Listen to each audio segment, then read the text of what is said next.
Good news po sa sports. Pasok na rin sa 2024 Paris Olympics ang mga Pinay boxer na sina Nesty Petesio at Ira Villegas.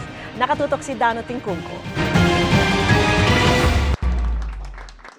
Mula sa 4, 6 na ang pambato ng Pilipinas sa 2024 Paris Olympics. Nadagdag matapos manalo sa kani-kanilang laban sina Nesty Petesio at Ira Villegas sa semis at quarterfinals ng World Boxing Qualification Tournament na ginaganap sa Busto Arsizio sa Italy.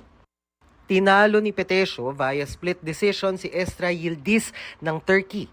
Ngayon, one step closer na siya sa target niyang Olympic gold medal matapos makasilver sa una niyang Olympic match noong 2020 sa Tokyo.